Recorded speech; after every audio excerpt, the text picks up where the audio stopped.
你曾经是在美国拿着$7000的月薪，然后回国之后呢，做传销欠了一屁股债啊，然后才误打误撞的进入了这个创业的人生，是用20令吉来创业，对，真的没有钱了，因为负债嘛，吃也已经有问题了，那个是仅剩一点点硬硬拿出来的那一种。那个时候布置之后，你有想过说自己的人生就踏上了这一条路吗？没有，因为没有听过这个行业，很多人也说艺术很难找吃。我觉得你的天分也不只是一点点了，每一次在网络上面看到，我都觉得哇，你怎么会想到这些造型的？而且我觉得你的这个功力是日益精湛啊！你会不会担心这一些人跟你学了之后就开始模仿啊、复制啊你的这个成功经验？因为同行跟我合作，我一个人做不完所有的，我做不完我就找他们，他们做不到了就找我，反而我们变成一个合作的伙伴这样子。所以大家还是可以合作的。其实气球它不只是限于布置，它有很多种模式可以跑，它太广了。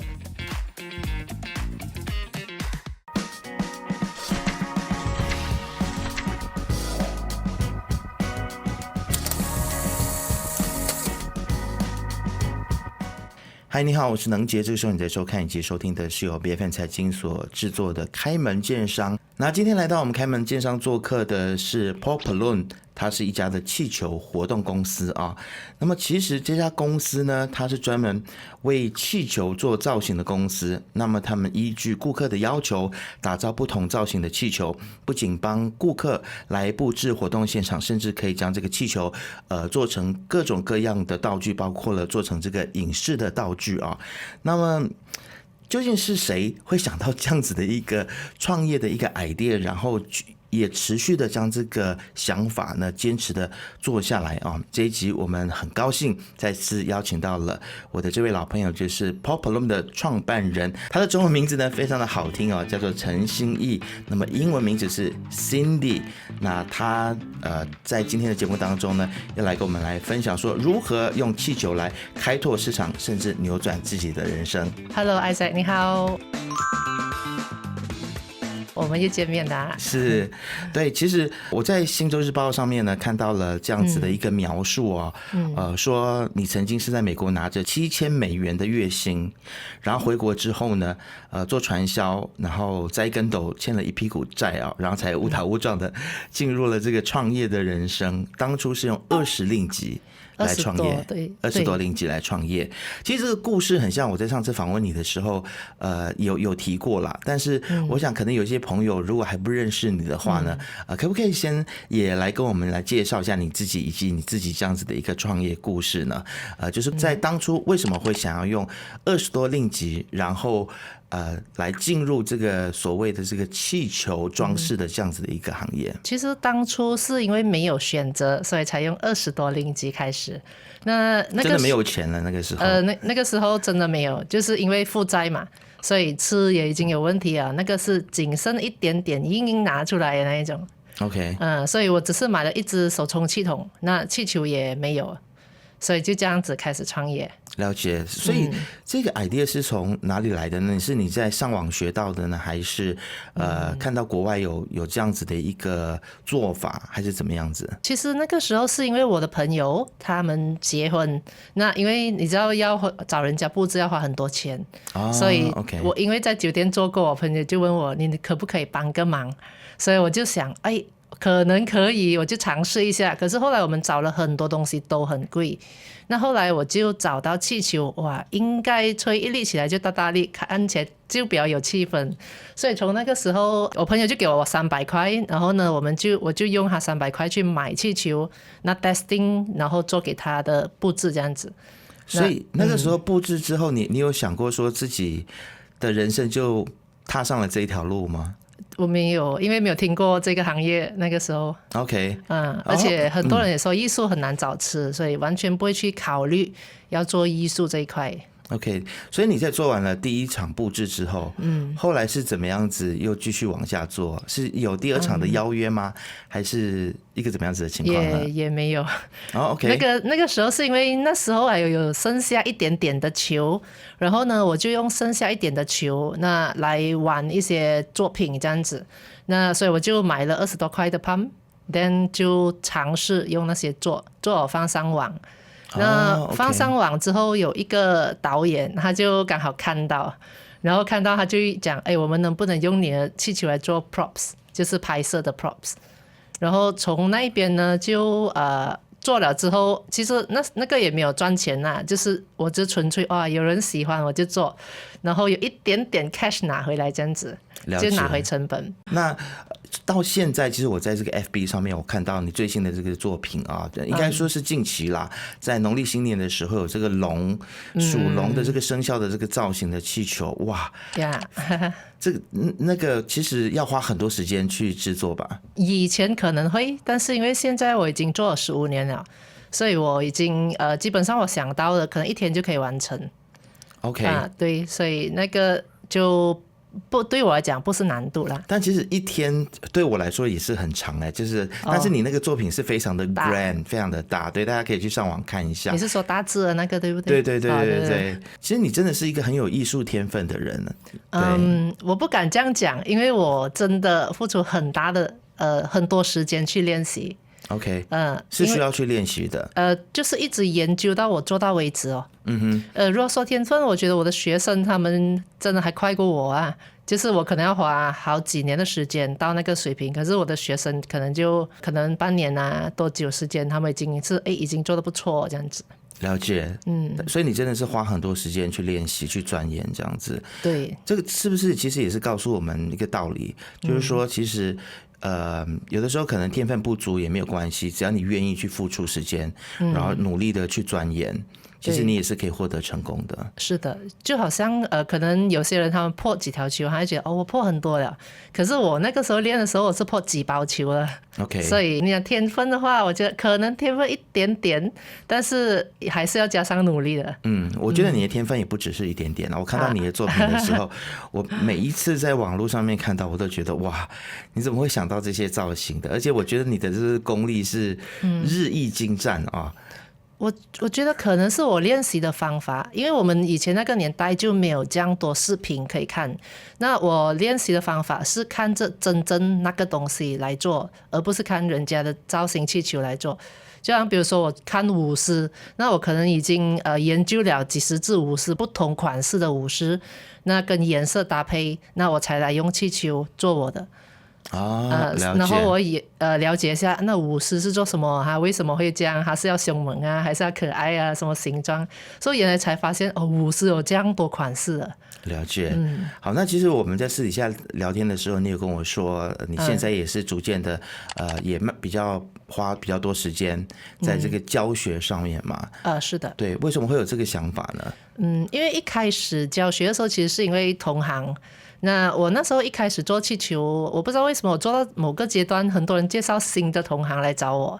Okay. 那他们就请教我一些东西。那因为我自己本身开始的时候很辛苦，所以我就觉得哎呀，帮人家一下也好。然后结果帮下，他们也学了很多，他们就讲Cindy 你应该要教人了什么什么。然后我就一开始我对自己没有太大的自信啦。那后来我还清债务之后，我有去外国上了1堂课，我就发现原来我已经超出我想象的那个能力啊。那所以我就比较大胆的直接去开课。是，那其实你会不会担心说，其实这一些人跟你学了之后呢，就开始模仿啊、复制啊你的这个成功经验，反而形成了你的竞争对手，你会担心吗？其实我还好，我就希望他们如果可以变成另外一个我就更好。OK， 因为一开始很多人我在帮同行的时候，跟同行合作的时候呢，很多人都会说，你这样免费教人家，你把你的这些竞争对手教得很厉害。可是后来我发现到我的业绩没有跌，反而更加增长。然后因为同行反而跟我合作，就是因为我一个人做不完所有的，那我做不完我就找他们，那他们做不到了就找我，所以反而我们变成一个合作的一个伙伴这样子。OK， 所以大家还是可以合作的。对，其实气球它不只是限于好像布置，它有很多种模式可以跑，它太广了。那我也没有办法跑完所有模式。那你会觉得说，现在其实大家对于布置啊，或者是对于气球的艺术的要求，其实跟你刚开始的时候有没有什么样子不一样的地方呢？我觉得现在简单很多。现在反而简单很多。我们以前的时候，客户他们因为没有这样习惯上网，那我们要帮他们想很多东西，要找全部要想办法。但是因为现在网络发达，客户自己找图来 ，OK， 我要这个，OK 了，我就帮你做这个，所以省下很多的时间跟精力。那现在的球款式也比较多，比较漂亮，跟我们以前的年代就不太一样啊。了解，所以你现在可以用的材料也比以前更加多元。对对对，是那会不会有时候也遇到说找不到相关的材料，然后要去特别去 tailor made，或者是去找供应商？因为我比较善于用手头上有的东西来变通啦，所以我暂时没有太大这个问题啊。就说你手很巧，就是这样子。还可能经验的关系。对，就是经验累积下来，其实你就知道说怎样子去变通嘛。对，那其实现在其实很多做装置艺术的啊，或者是布置的朋友，他们可能因为行情不好，或者是在 COVID 的期间之后，就会发现说有些公司会有一些拖欠款项的这些事情啊，不晓得你会遇到这样的事情吗？如果你讲 MCO 的时候，我其实没有。MCO 的时候，我们的业绩反而去更高。怎么说呢？因为做得更开心，是因为我不需要半夜几时再出去再做，就是到处跑。因为那时候我们做 event 最高峰就是一天可以去到7单，然后从半夜跑到半夜这样子，一直在外面跑。可是，在 MCO 的时候，因为不能出门。然后很多人就觉得气球不能做，甚至有些同行跑去卖拉沙、卖榴莲这样，所以我们就搭个 family party。所以他们要的时候呢，我们最大的就是可以去叫罗里去载做了载给他们，或者 van 或者车这样子。所以那个时候我们最高一天可以去到13单。哇，所以人家是做 food delivery， 你是做 balloon delivery， 差不多 ，OK， 是不需要出门，只是在 office 这样一直做，我觉得哇好爽啊，可以听歌，可以吹 aircon 这样。所以这样听下来，你自己的个性，你是一个比较宅的人是吗？非常宅。OK，就是喜欢待在家里面。因为我属于比较内向。OK，其实认识你之前，我以前就是那种不说话，然后很安静，也不太缠人那一种，就是活在自己的世界，只是默默努力的那一种人啊。OK， 那你从一个比较内向的人，然后现在要转变成你可以上电台，能够来介绍你自己所做的这些生意跟事业，其实是不是其实也经过了一些过程和转变呢？因为我是比较喜欢我发现到我每一次挑战去到另外一个 level， 我突破的时候呢，我就发现可以得到更好的东西。所以后来我就觉得反正有东西就有挑战来的时候，你就去突破就对了。其实突破没有这样可怕，只是因为我们不习惯性去做。好像我要教课的时候，因为我们现在有做直播，有时有200多个人来听啊，那可能对我以前就是好难哦。可是我就觉得我一定可以做到，我就是那一句话每一次。然后呢，我就练了好几个月，每天在练到我从讲话很慢变得讲话稍微比较 OK 一点，然后就开始开始做，然后讲到变成我现在可以比较善于表达，比较好一些。其实我相信经营一个事业呢，光有手艺可能还不够啊，很不够。对，你还要学人事管理啦，还要学记账啦，你还要学各种各样的事情啊。对，所以可不可以跟我们分享，就是说，其实除了这个手艺还有作品的这一块之外呢，其实这些年下来，你觉得你学习最多的部分是哪一个方面？我觉得思维方面是我最大的改进。OK， 因为刚开始做气球的时候，我是那种艺术家的思想，然后我就觉得说，你只要越做越精致，你一定是生意可以最好的。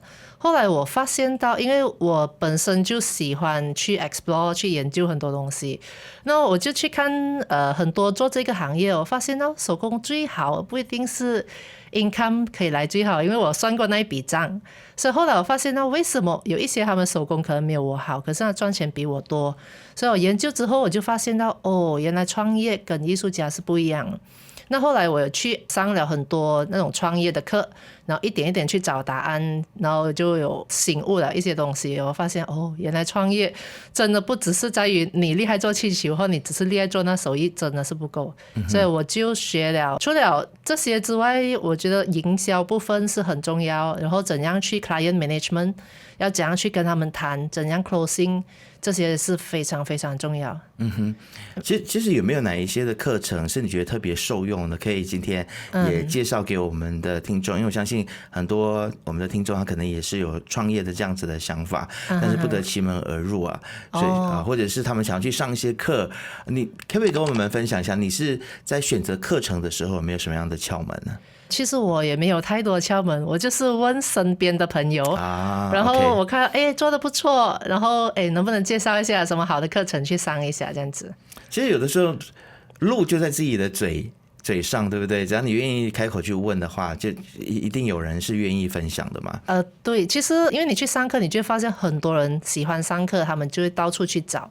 那认识了之后，就跟大家比较 close 了，就问一下。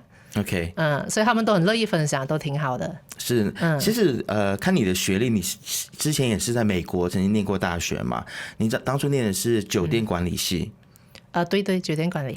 那你觉得之前念的东西跟你今天的这个事业，其实是有没有多少有一些帮助的呢？没有太大的关联啦，其实。OK， 我那个时候念是因为我其实以前我的梦想就是想做一个设计师，室内设计师，只是因为他们讲那个年代说手艺不能早吃，所以我就想 OK 酒店管理吧，看起来比较高级一点，然后就这样子就去了酒店管理。那我相信其实这一路走来应该也有一些贵人的帮助吧。很多啊，对，是。那其实今天要不要分享一下，就是有没有曾经遇过怎么样子的一些困难或者是难关？是让你觉得说可能有点走不下去，然后有一个贵人出手相助，有这样子的经历吗？我一开始的时候，其实我是完全没有方向。那我后来去上课，我就遇到一些同学，然后我就看他们做不错，然后他就介绍我一个营销课叫 Denisim 的。Okay. 然后我就有去上，然后那个老师他就非常好，就是我那个时候思维还没有完全开窍，然后他有真正一对一的跟我讲解了很多东西，去分析，然后从那边开始我就原来是这样子的。其实我觉得我的方式因为我已经 event 已经去到最顶了，我想要再进步，所以呢他就让我原来有另外一个世界。所以呢，我从那一边就跟着他的方法去跑，那边就有 OK 做到一些成绩。然后后来我又去到一个 Titanium Elite Marketing 那个有一个叫Winston 的，然后我从那边因为它是英文的啦那边，所以我从那边又学原来有商业模式，有这些这样子的东西等等之类，所以然后又传到一般同学就喜欢上课，我们就互相帮忙。其实我在你的这个 FB 上面呢，也常常看到你写一些名句精华，鼓励自己的，其实是每天激励自己的。我最近看到就是说关于检讨。就是你觉得说检讨它是一个很有力量的事情对。可不可以跟我们分享一下为什么你会有这个想法？因为我发现如果我们每次一有事情，我就比如说好像气球，那很多人可能会觉得市场不能，那个可能国家不行，还是等等客户不好。那我觉得如果我一直在责怪人家的话，我没有进步，我还是原地踏步。但是如果我自我检讨之后，我发现到我有哪里做的不好？为什么人家可以做到我不能？是不是我不厉害沟通的关系？是不是我不了解客户的心理？那是不是我做的东西人家看不到价值？所以我就从那边去研究，我发现到当我做到了，原来不是市场的问题，不是客户的问题，也不是其他人的问题，是我自己的问题。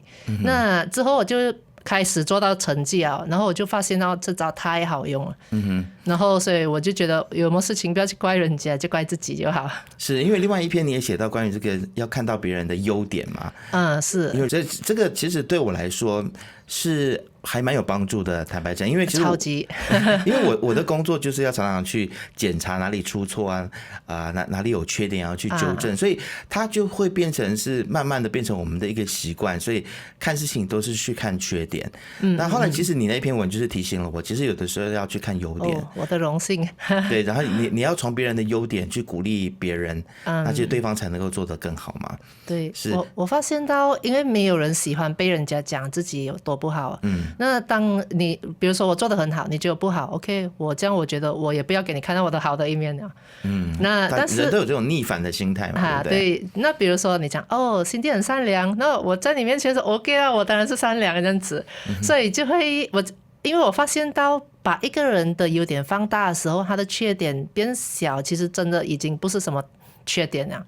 那因为每个人一定有优缺点，包括我自己，我也不完美啊。然后我发现到，如果我把那个人缺点放大，他的优点很好的优点我也看不到了，那就变成那是我自己的问题，又不是他的问题。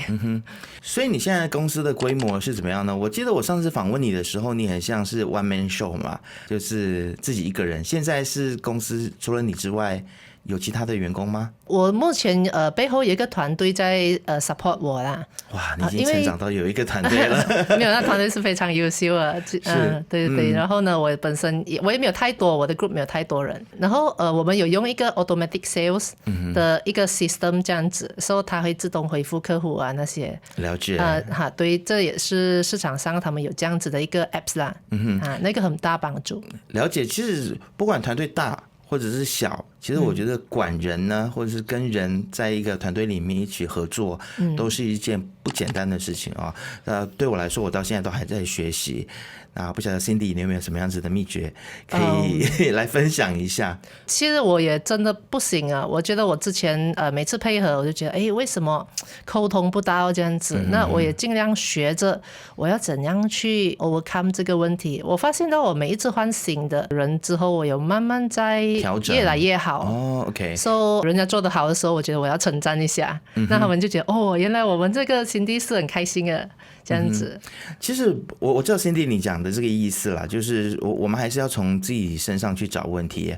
有的时候可能一些新的老板啊，或者是新的创业家，你就一直不断的请新的员工，然后你就会觉得说为什么现在的年轻人都不能用，或者是为什么员工都不配合。那这个时候可能就是要回过头去看看说，是不是你的领导、你的沟通，或者是你在组织的这件事情上面，是不是有什么样子的事情可以去再进行改进的。那可能还是回到上课吧，可能可以去上个课，然后可以去请教一下别人。对对对，我其实还要再上一些人才管理啊等等的课，但是我还没有时间去上啊。对于你自己来说呢，现在目前的公司的这个状况是你已经满意的状况吗？还是说你未来还有怎么样子的一个梦想？你还希望说把你现在的事业带到一个怎么样子的一个境界呢？可不可以跟我们分享一下？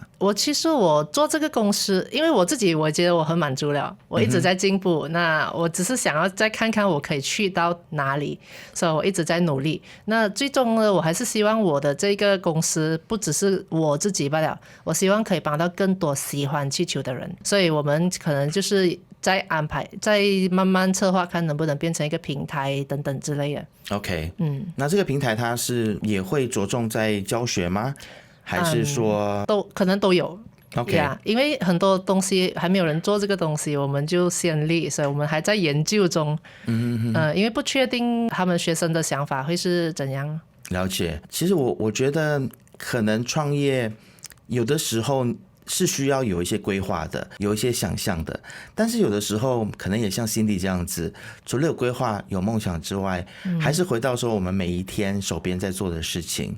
我觉得你从20多块钱的一个充气棒开始，然后一直做到现在，其实你也是有一点点像是这个边走边学边看自己的机遇还有机会。我其实那时候没有想太多，我只想还债罢了。刚开始接触气球，对，其实我讲了这么多呢，就是你讲到了一个重点，就是没有想太多，就是不要想太多，去做就对了，是不是？对，其实我的 focus 不在于人家反对啊，市场能不能啊等等，这些不是我的 focus。